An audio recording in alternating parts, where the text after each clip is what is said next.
இன்றைக்கான வீடியோ என்னன்னா 100 இல்லை 200 இல்லை ஒரு 300 மீட்டருக்கான கேபிளை வந்துட்டு ஸ்டோர் பண்ணி கொண்டு போகிற மாதிரியான ஒரு எக்ஸ்டென்ஷன் பாக்ஸ் வந்துட்டு எப்படி மேக் பண்ணுறது அப்படின்றத வந்துட்டு பார்க்க போகிறோம். அது பார்த்தீங்கன்னா ரொம்ப வந்துட்டு செலவு கம்மியாக சிம்பிளாக எப்படி மேக் பண்ணுறது அப்படின்றத வந்துட்டு பார்க்க போகிறோம். நம்ம சேனல்லாம் சப்ஸ்கிரைப் பண்ணல அப்படின்னா சப்ஸ்கிரைப் பண்ணுங்கள். ஏன்னா உங்களோட சப்போர்ட் பண்ணதான் எனக்கு வந்துட்டு தேவை. நம்ம இப்போ வந்துட்டு வீடியோக்குள்ள போகலாம். இதை மேக் பண்ணுறதுக்கு என்னென்ன தேவை அப்படின்றத வந்துட்டு பார்த்தல இந்த மாதிரி ஆயில் கேன் இருந்துச்சுன்னா வந்துட்டு எடுத்துங்க. அண்ட் அடுத்து வந்துட்டு பார்த்தீங்கன்னா ஸ்டட் போல்ட் அப்படின்னு சொல்லிட்டு ஹார்ட்வேர் ஷாப்பில் கேட்டிங்க அப்படின்னா வந்துட்டு கொடுப்பாங்க. ஒரு 12 இன்ச்சு லெங்க் இருக்க மாதிரி நான் ஸ்டட் போல்ட் வந்துட்டு வாங்கிட்டேன். கூட வந்துட்டு பார்த்தீங்கன்னா 4 நம்பர் வாஷர் 4 நம்பர் நெட் வந்துட்டு வாங்கிட்டேன். அடுத்து வந்துட்டு பிவிசி எண்டு கேப் வந்துட்டு 3 இன்ச்சில் ஒரு 2 நம்பர் வந்துட்டு தேவை. அண்ட் அடுத்து வந்து பார்த்தீங்கன்னா 2.5 பிவிசி பைப் வந்துட்டு ஒரு அடி நீளத்துக்கு வந்துட்டு தேவை. ஓகே, ஃபஸ்ட்டு என்ன பண்ணுறோம் அப்படின்னு கேட்டிங்கன்னா நம்ம இந்த பிவிசி பைப்பை வந்துட்டு நம்மளோட அந்த கேனில் சென்டரில் வந்துட்டு நம்ம ஃபிக்ஸ் பண்ணணும். அதுக்கு ஃபஸ்ட் நம்ம இந்த கேனோட சென்டர் வந்துட்டு பார்த்தீங்கன்னா கண்டுபிடிக்கணும். ஸோ வந்துட்டு பார்த்தீங்கன்னா ஸ்கேலை வச்சுட்டு அளந்துட்டு சென்டர் பாயிண்டில் வந்துட்டு பார்த்தீங்கன்னா லைன் போடுக்கிறேன். கரெக்டாக சென்டரில் வச்சோம் அப்படின்னா தான் நம்மளுக்கு இந்த பைப் வந்துட்டு உள்ள சுற்றுறது வந்துட்டு பார்த்தீங்கன்னா கரெக்டாக இருக்கும். ஸோ அதனால தான் வந்துட்டு பார்த்தீங்கன்னா அளந்து பண்ணணும் அப்படின்னு வந்துட்டு சொல்கிறேன். அடுத்து வந்துட்டு பார்த்தீங்கன்னா ஹைட் எவ்வளோ இருக்கோ அதில் வந்துட்டு பார்த்தீங்கன்னா பாதியை வந்துட்டு 3 இடத்துல வந்துட்டு பாயிண்ட் பண்ணிக்கிறேன். இதையும் வந்துட்டு பார்த்தீங்கன்னா அந்த 3 கோட்டையும் ஒன்றா ஜாயின் பண்ணோம் அப்படின்னா நம்மளுக்கு சென்டர் வந்துட்டு இப்போ கிடச்சிடும் இல்லையா. இந்த சென்டரில் தான் வந்துட்டு பார்த்தீங்கன்னா நம்ம இந்த பிவிசி பைப் போகிறதுக்கான ஹோல்ஸ் வந்துட்டு நம்ம போடணும். இதே போல் வந்துட்டு பார்த்தீங்கன்னா கேனோட அடுத்த சைட்லேயும் வந்துட்டு இதேமாதிரி அளந்துட்டு வந்துட்டு பார்த்தீங்கன்னா அந்த இடத்த வந்துட்டு நான் மார்க் பண்ணிக்கிறேன். அடுத்து வந்துட்டு பார்த்தீங்கன்னா இந்த பிவிசி பைப்போட அவுட்டர் ஓடி வந்துட்டு கண்டுபிடிக்கணும். அதுக்கு என்ன பண்ணுறீங்க அப்படின்னு கேட்டிங்கன்னா ஒரு ஸ்கேல் எடுத்துகிட்டு இந்த பிவிசி பைப்போட ஒரு எண்டில் வந்துட்டு கரெக்டாக வச்சு பிடிச்சிட்டு இன்னொரு எண்டை வந்துட்டு ஸ்கேல் லைட்டு அரைச்சிக்கிட்டே இருந்தீங்க அப்படின்னா அதிக பாயிண்ட் வந்துட்டு ஒரு இடத்துல வரும். அதுதான் வந்துட்டு பார்த்தீங்கன்னா இந்த பிவிசி பைப்போட அவுட்டர் ஓடி. அதை வந்துட்டு எவ்வளோ அப்படின்றத வந்துட்டு பார்த்துக்கிறேன். பிவிசி பைப்போட அவுட்டர் ஓடி வந்துட்டு பார்த்தீங்கன்னா 74 வந்துச்சு. ஸோ வந்துட்டு பார்த்தீங்கன்னா சென்டரை வந்துட்டு கரெக்டாக அந்த சென்டர் பாயிண்டில் வச்சுட்டு 74க்கு வந்துட்டு பார்த்தீங்கன்னா 2 சைட்லையும் வந்துட்டு மார்க் பண்ணிக்கிறேன். இதேமாதிரி வந்து பார்த்தீங்கன்னா 4 சைட்லையும் வந்து மார்க் பண்ணிக்கிறேன். மார்க் பண்ணிவிட்டு இந்த மார்க்கில் வந்துட்டு கரெக்டாக அந்த பிவிசி பைப்பை வச்சுட்டு அப்படியே வந்துட்டு பார்த்தீங்கன்னா அந்த பிவிசி பைப்பை சுற்றினும் வந்துட்டு பார்த்தீங்கன்னா ஒரு லைன் போட்டுக்கிறேன். இந்த லைனை தான் வந்துட்டு பார்த்தீங்கன்னா நம்ம கட் பண்ணி எடுக்கணும். இதே மாதிரி வந்துட்டு பார்த்தீங்கன்னா கேனோட இன்னொரு சைட்லேயும் வந்துட்டு மார்க் பண்ணிக்கிறேன். அந்த இடத்தையும் வந்துட்டு பார்த்தீங்கன்னா நம்ம கட் பண்ணி எடுத்துடலாம். இதை கட் பண்ணுறது என்ன பண்ணுறேன் அப்படின்னு கேட்டிங்கன்னா ஒரு கத்தியை வந்துட்டு கேஸில் லைட்டாக அப்படியே வந்துட்டு பார்த்தீங்கன்னா ஹீட் பண்ணிவிட்டு அப்படியே வந்துட்டு பார்த்தீங்கன்னா அந்த கேனுக்குள்ளார விட்டு வந்துட்டு அதை கட் பண்ணி எடுத்துக்கிறேன். இதை வந்துட்டு பார்த்தீங்கன்னா ரொம்ப ஃப்ரீயாக இருக்கக்கூடாது. இந்த பிவிசி பைப் வந்துட்டு பார்த்தீங்கன்னா உள்ளே வந்துட்டு ஓரளவு ரைட்டாக வந்துட்டு ஃப்ரீயாக சுற்றணும். ஆனால் வந்துட்டு பார்த்தீங்கன்னா ரொம்ப ஃப்ரீயாக இருக்கக்கூடாது. அந்த மாதிரி வந்துட்டு பார்த்துங்க.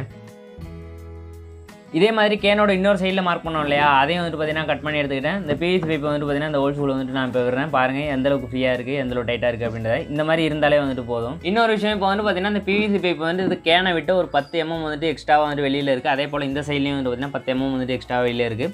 இதை மாதிரி தான் வந்துட்டு இருக்கணும். இதுக்கு எவ்வளோ தேவையோ அந்தளவுக்கு வந்துட்டு நீங்கள் பிவிசி பைப்பை வந்துட்டு கட் பண்ணிங்க. அடுத்து வந்துட்டு இந்த 3 இன்ச்சு பிவிசி எண்டு கேப் இருக்கு இல்லையா, இதை வந்துட்டு பார்த்தீங்கன்னா அந்த பிவிசி பைப் வந்துட்டு ஒரு 10 mm எக்ஸ்ட்ரா வெளியில் இருக்கு இல்லையா, அதை வந்துட்டு பார்த்தீங்கன்னா எவ்வளோ இருக்கோ அந்தளவுக்கு மார்க் பண்ணிவிட்டு இந்த சைடு கப் மாதிரி இருக்கு இல்லையா, இதை மட்டும் வந்துட்டு தனியாக கட் பண்ணி எடுத்துக்கலாம். இப்போ எப்படி வந்துட்டு கட் பண்ணி எடுத்தோம் அதே மாதிரி வந்துட்டு பார்த்தீங்கன்னா இன்னொரு பிவிசி எண்டு கேப்பையும் வந்துட்டு இதே சைஸில் வந்துட்டு கட் பண்ணி எடுத்துக்கிறேன். இப்போ அடுத்து வந்துட்டு பார்த்தீங்கன்னா இந்த 2 பிவிசி எண்டு கேப்லையும் நம்ம 2 ஓட்டை வந்துட்டு போடணும். அதாவது பார்த்தீங்கன்னா இந்த ஸ்டட் போல்ட் வந்துட்டு உள்ளே போகிற மாதிரி வந்துட்டு நம்ம ஹோல்ஸ் போடணும். ஸோ அதுக்காக வந்துட்டு பார்த்தீங்கன்னா சென்டர் வந்துட்டு லைன் போட்டு வந்துட்டு மார்க் பண்ணிக்கிறேன். இந்த இடத்துல வந்துட்டு நம்ம கத்தி வச்சுட்டு நம்ம இப்போ ஓட்டையை வந்துட்டு போட்டுக்கலாம். இதே மாதிரி இந்த 2 எண்டு கேப்லேயும் வந்துட்டு நான் ஹோல்ஸ் போட்டுக்கிட்டேன். அண்ட் அடுத்து வந்து பார்த்தீங்கன்னா நம்ம 2.5 பிவிசி பைப் எடுத்து வச்சுருக்கோம் இல்லையா, இந்த பிவிசி பைப்போட சென்டர்லேயும் வந்துட்டு பார்த்தீங்கன்னா அதே மாதிரி வந்துட்டு ஹோல்ஸ் போட்டுக்கணும்.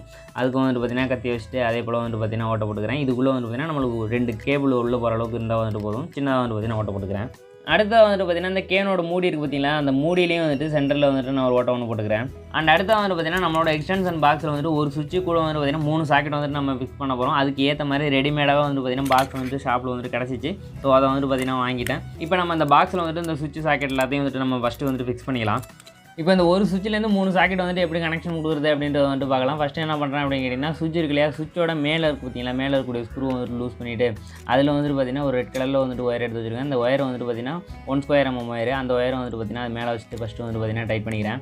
இப்போ இந்த சுவிட்சில் கனெக்ட் பண்ண ஒயர் வந்துட்டு அப்படியே எடுத்துகிட்டு போய்ட்டு இந்த லாஸ்ட் சாக்கெட்டில் வந்துட்டு பார்த்தீங்கன்னா லைன் அப்படின்னு போட்டுருப்பாங்க. அந்த இடத்துல இருக்கக்கூடிய பின் 2த்துலேயும் வந்துட்டு பார்த்தீங்கன்னா அந்த ஒயரை விட்டு வந்துட்டு பார்த்தீங்கன்னா ஃபஸ்ட்டு வந்துட்டு கனெக்ட் பண்ணிக்கிறேன். அடுத்து என்ன பண்ணுறேன் அப்படின்னு கேட்டிங்கன்னா இன்னும் 2 பிட் ஒயரை வந்துட்டு கட் பண்ணி எடுத்துகிட்டு அதை வந்து பார்த்தீங்கன்னா இந்த 2 சாக்கெட்லேயும் வந்துட்டு பார்த்தீங்கன்னா லைனில் வந்துட்டு கனெக்ட் பண்ணிக்கிறேன். இந்த 2 ஒயரையும் வந்துட்டு பார்த்தீங்கன்னா நம்ம ஃபஸ்ட்டில் வந்துட்டு ஒரு சாக்கெட்டில் கனெக்ட் பண்ணோம் இல்லையா, அந்த ஒயர் கூட வந்துட்டு கனெக்ட் பண்ணியிருக்கேன். நீங்கள் பார்த்தீங்க அப்படின்னாலே வந்துட்டு தெரியும். அடுத்து வந்துட்டு பார்த்தீங்கன்னா சாக்கெட்டில் வந்துட்டு நியூட்ரல் அப்படின்னு போட்டிருப்பாங்க இல்லையா, அதை வந்துட்டு பார்த்தீங்கன்னா ஒயர் எடுத்துகிட்டு 3த்தையும் வந்துட்டு பார்த்தீங்கன்னா ஒன்றா வந்துட்டு ஜாயின் பண்ணிக்கிறேன். ஓகே, அவ்வளோதான் நம்மளோட சுவிட்ச் பாக்ஸுக்கான ஒர்க் வந்துட்டு பார்த்தீங்கன்னா கம்ப்ளீட் ஆகிடுச்சு. எப்படி பண்ணியிருக்கோம் அப்படின்றத நீங்கள் பார்த்தீங்க அப்படின்னாலே உங்களுக்கு வந்துட்டு புரியும். இதில் வந்துட்டு பார்த்தீங்கன்னா பாடி எடுத்து வந்துட்டு நான் கனெக்ட் பண்ணல, உங்களுக்கு தேவைப்பட்டுச்சு அப்படின்னா வந்துட்டு கனெக்ட் பண்ணிங்க. அண்ட் அடுத்து வந்துட்டு பார்த்தீங்கன்னா எக்ஸ்டென்ஷனுக்கான ஒயரை வந்துட்டு நான் எடுத்து வச்சிருக்கேன். இதை வந்துட்டு 2 ஒயரை ஒன்றா டேப் பண்ணி வச்சிருக்கேன். நீங்கள் கோர் ஒயர் வாங்கிடுறேன்னோட வந்துட்டு வாங்கிக்கோங்க. ஓகே, இப்போ என்ன பண்ணுறேன் அப்படின்னு கேட்டிங்கன்னா கேன் மூடியில் வந்துட்டு நம்ம ஓட்ட போடுறோம் இல்லையா, அது வழியாக வந்துட்டு பார்த்தீங்கன்னா நம்ம எக்ஸ்டென்ஷனுக்காக எடுத்து வச்சிருக்க ஒரு ஒயரை வந்துட்டு உள்ளே விட்டுக்கிறேன். இந்த ஒயரை வந்துட்டு அப்படியே என்ன பண்ணுறேன் அப்படின்னு கேட்டிங்கன்னா இந்த கேனுக்குள்ளார விட்டு நம்ம சைடில் வந்துட்டு ஒரு ஓட்ட போட்டோம் இல்லையா, அது வழியாக வந்துட்டு வெளியில் எடுத்துக்கிறேன். அடுத்து என்ன பண்ணுறேன் அப்படின்னு கேட்டிங்கன்னா இந்த கேபிள் வந்துட்டு நம்ம ஒரு பைப்பில் வந்து ஓட்ட போட்டு வச்சிருந்தோம் இல்லையா, அது வழியாக வந்துட்டு உள்ளே விட்டுட்டு அந்த கேபிள் வந்துட்டு பார்த்தீங்கன்னா பைப்புலேருந்து ஒரு அரை அடி வந்துட்டு வெளியில் எடுத்துக்கிறேன். வெளியில் எடுத்துகிட்டு வந்துட்டு பார்த்தீங்கன்னா அந்த கேபிள் வந்துட்டு ஒரு முடிச்சு போட்டு விட்டுக்கிறேன். அப்போ வந்து பார்த்தீங்கன்னா கேபிள் நம்ம இழுக்கும்போது வந்துட்டு ஃபுல்லாக வெளியில் வராமல் இருக்கும். இப்போ என்ன பண்ணுறேன் அப்படின்னு கேட்டிங்கன்னா இந்த பைப்பு வந்துட்டு நம்ம போட்ட ஓட்டக்குள்ளே வந்துட்டு பார்த்தீங்கன்னா உள்ளே வந்துட்டு ஃபுல்லாக வந்துட்டு தள்ளிக்கிறேன். அடுத்து வந்துட்டு நம்ம எடுத்து வச்சிருக்கக்கூடிய எண்டு கேப்பில் வந்துட்டு பார்த்தீங்கன்னா ஒரு எண்டு கேப்பில் மட்டும் வந்துட்டு பார்த்தீங்கன்னா சென்டரில் போட்ட ஓட்டை மட்டும் இல்லாமல் சைடில் வந்துட்டு பார்த்தீங்கன்னா இன்னொரு ஓட்டம் வந்துட்டு போட்டுக்கிறேன். இது எதுக்காக அப்படின்னு கேட்டிங்கன்னா அந்த கேபிள் வந்துட்டு இது வழியாக தான் வந்துட்டு நம்ம வெளியில் எடுக்கணும். அதே போல் வந்துட்டு பார்த்தீங்கன்னா இந்த எண்டு கேப்பில் வந்துட்டு நம்ம ஸ்டட்டு போல்ட்டு போட்டு மேலே ஒரு நட்டு போடுவோம் இல்லையா, அந்த நட்டு வந்துட்டு பார்த்தீங்கன்னா அந்த பாக்ஸில் வந்துட்டு இடிக்கிற மாதிரி இருக்கும். அதுக்காக வந்துட்டு பார்த்தீங்கன்னா அந்த போல்ட்டு நட்டு வர இடத்துக்கு நேராக வந்துட்டு பார்த்தீங்கன்னா அந்த பாக்ஸ்லேயும் வந்துட்டு ஒரு ஓட்டம் வந்துட்டு போட்டுக்கிட்டேன். இப்போ என்ன பண்ணுறேன் அப்படின்னு கேட்டிங்கன்னா ஒரு 3/4 இன்ச் ஸ்க்ரூ எடுத்துகிட்டு நம்ம ஒரு எண்டு கேப்பில் வந்துட்டு நம்ம சென்டரில் ஒரு ஓட்டை, அதே போல் வந்துட்டு பார்த்தீங்கன்னா ஒயர் போகிறதுக்கு ஒரு ஓட்டை வச்சோம் இல்லையா, அந்த இதுக்கு மேலே வந்துட்டு பார்த்தீங்கன்னா நம்ம சுவிட்ச் பாக்ஸோட பேக் வர வச்சுட்டு அது மேலே வந்துட்டு பார்த்தீங்கன்னா அந்த ஸ்க்ரூவை போட்டு வந்துட்டு டைட் பண்ணிக்கிறேன். ஸ்க்ரூ மட்டும் இல்லாமல் கூட வந்துட்டு பார்த்தீங்கன்னா 2 வாஷர் போட்டு வந்துட்டு டைட் பண்ணிக்கிறேன். இப்போ என்ன பண்ணுறேன் அப்படின்னு கேட்டிங்கன்னா கேன்லேருந்து வரக்கூடிய ஒயரை வந்துட்டு நம்ம போட்ட ஓட்டை இருக்குது பார்த்தீங்களா, இந்த எண்டு கேப் வழியாக வெளில விட்டு அப்படியே வந்துட்டு பார்த்தீங்கன்னா சுவிட்ச் பாக்ஸுக்குள்ளே வர மாதிரி வந்துட்டு எடுத்துக்கிறேன்.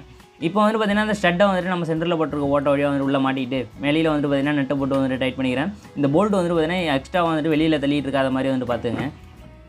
இப்போ வந்துட்டு பார்த்தீங்கன்னா அந்த கேன்லேருந்து வரக்கூடிய ஒயரில் வந்துட்டு பார்த்தீங்கன்னா ஒரு ஒயரை வந்துட்டு பார்த்தீங்கன்னா 2 சைட்லையும் வந்துட்டு டேப் பண்ணியிருக்கேன். இதான் வந்துட்டு பார்த்தீங்கன்னா ஃபேஸாக வந்துட்டு யூஸ் பண்ண போகிறேன். அதனால் வந்துட்டு பார்த்தீங்கன்னா அந்த ஒயரை வந்துட்டு சுவிட்சில் வந்துட்டு பார்த்தீங்கன்னா கீழே வந்துட்டு கனெக்ட் பண்ணிக்கிறேன். அடுத்ததாக வந்துட்டு கேன்லேருந்து வரக்கூடிய இன்னொரு ஒயரை வந்துட்டு பார்த்தீங்கன்னா நியூட்ரல் ஒயர் கூட வந்துட்டு கனெக்ட் பண்ணிட்டேன். எப்படி கனெக்ட் பண்ணியிருக்கேன் அப்படின்றத நீங்கள் பார்த்தீங்க அப்படின்னாலே வந்துட்டு புரியும். இப்போ வந்துட்டு பார்த்தீங்கன்னா அந்த சுவிட்ச் போர்டை வந்துட்டு இந்த பாக்ஸ் கூட வந்துட்டு ஸ்க்ரூ பண்ணிக்கலாம். உள்ளே இருந்து வரக்கூடிய இந்த ஸ்டட் போல்ட்டில் வந்து பாக்ஸுக்குள்ளே இருக்கக்கூடிய டெர்மினல் ஏதாச்சும் டச் ஆகும் அப்படின்ற ஒரு டவுட் வரலாம் உங்களுக்கு. ஆனால் வந்துட்டு பார்த்தீங்கன்னா சென்டரில் தான் வந்துட்டு வருது. அதே போல் வந்துட்டு பார்த்தீங்கன்னா போல்ட்டோட லெங்த் வந்துட்டு பார்த்தீங்கன்னா ரொம்ப ஷார்ட்டாக இருக்குது அப்படின்றதுனால எதுலேயும் வந்துட்டு பார்த்தீங்கன்னா டச் ஆகாது. அதை பற்றி நீங்கள் பயப்பட தேவையில்லை.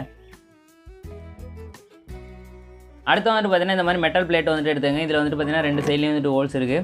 நம்ம ஆல்ரெடி வந்துட்டு பார்த்தீங்கன்னா ஸ்டட் போல்ட் வந்துட்டு ஒரு சைடு வந்துட்டு லெங்த் அதிகமாக வச்சோம் இல்லையா, அதில் வந்துட்டு இந்த பிளேட்டை வந்துட்டு வச்சுட்டு மேலே வந்துட்டு பார்த்தீங்கன்னா ஒரு நட்டை போட்டு வந்துட்டு டைட் பண்ணிங்க. அண்ட் அடுத்து வந்துட்டு பார்த்தீங்கன்னா எக்ஸ்ட்ராவாக இருக்குது அப்படின்னு சொல்லிட்டு ஸ்டட் போல்ட் வந்துட்டு கொஞ்சம் கட் பண்ணி எடுத்தோம் இல்லையா, அந்த ஸ்டட் போல்ட் வந்துட்டு பார்த்தீங்கன்னா இந்த மெட்டல் பிளேட்டில் இன்னொரு ஓட்டர் பார்த்தீங்கன்னா அதில் போட்டு 2 நெட்டை போட்டு வந்துட்டு பார்த்தீங்கன்னா இந்த மாதிரி வந்துட்டு டைட் பண்ணிங்க. இந்த மாதிரி உங்களுக்கு ஹேண்டில் தேவை அப்படின்னா வந்துட்டு இந்த மாதிரி பண்ணிங்க. இது இல்லை அப்படின்னா நீங்கள் சுவிட்ச் பாக்ஸ் சுற்றி கூட வந்துட்டு பார்த்தீங்கன்னா ஒயரை வந்துட்டு உள்ளார வர மாதிரி வந்துட்டு நீங்கள் பண்ணிக்கலாம். ஓகே ஃப்ரெண்ட்ஸ், அவ்வளோதான் பார்த்தீங்கன்னா நம்மளோட எக்ஸ்டென்ஷன் பாக்ஸான ஒர்க் வந்துட்டு பார்த்தீங்கன்னா ஃபுல்லாக வந்துட்டு கம்ப்ளீட் ஆகிடுச்சு. இப்போ வந்து பார்த்தீங்கன்னா ஒரு சைடில் வந்துட்டு பார்த்தீங்கன்னா நம்மளுக்கு சுவிட்ச் பாக்ஸ் இருக்குது, இன்னொரு சைடில் வந்துட்டு பார்த்தீங்கன்னா நம்மளுக்கு ஹேண்டில் இருக்குது. இந்த ஹேண்டில் பிடிச்சி சுற்றணும் அப்படின்னா நம்மளுக்கு வந்து பார்த்தீங்கன்னா கேபிள் வந்துட்டு பார்த்தீங்கன்னா உள்ளார இருக்கக்கூடிய பைப் வந்துட்டு பார்த்தீங்கன்னா நம்மளுக்கு சுற்றிக்கும்.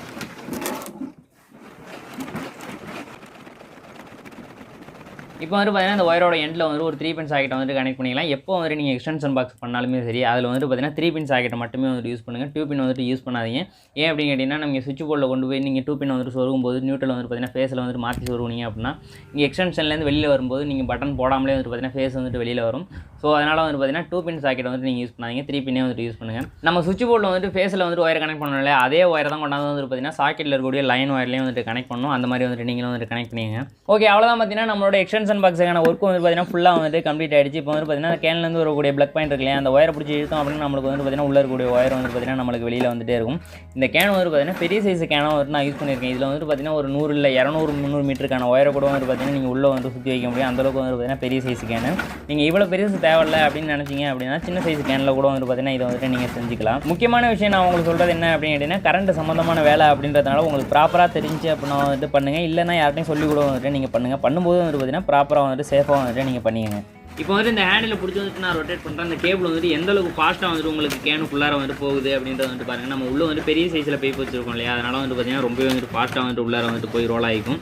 இது வந்துட்டு பார்த்தீங்கன்னா நீங்கள் எந்த மாதிரி யூஸ் பண்ண போகிறீங்க அப்படின்றத பொறுத்து வந்துட்டு பார்த்தீங்கன்னா உங்களுக்கு வந்துட்டு ரொம்ப வந்துட்டு யூஸ்ஃபுல்லாக இருக்கும். நம்ம இந்த எக்ஸ்டென்ஷன் பாக்ஸை பண்ணதுக்கு நம்ம எல்லாத்தையும் இல்லை கனெக்ட் பண்ணி வந்துட்டு யூஸ் பண்ணி காமிக்கணும் இல்லையா, அதுக்காக வந்துட்டு பார்த்தீங்கன்னா என்னோட மொபைல் தான் வந்து நான் சார்ஜ் பண்ணி காமிக்க போகிறேன். அங்கே வந்துட்டு பார்த்தீங்கன்னா ப்ளக் பாயிண்ட்டை வந்துட்டு நான் கனெக்ட் பண்ணிவிட்டேன். அதே போல் வந்துட்டு பார்த்தீங்கன்னா இங்கே சாக்கெட்டில் வந்துட்டு சார்ஜரை கனெக்ட் பண்ணிட்டு வந்துட்டு பட்டனை போடுறேன். பார்த்தீங்கன்னா நம்மளுக்கு வந்துட்டு சார்ஜ் ஆகுது.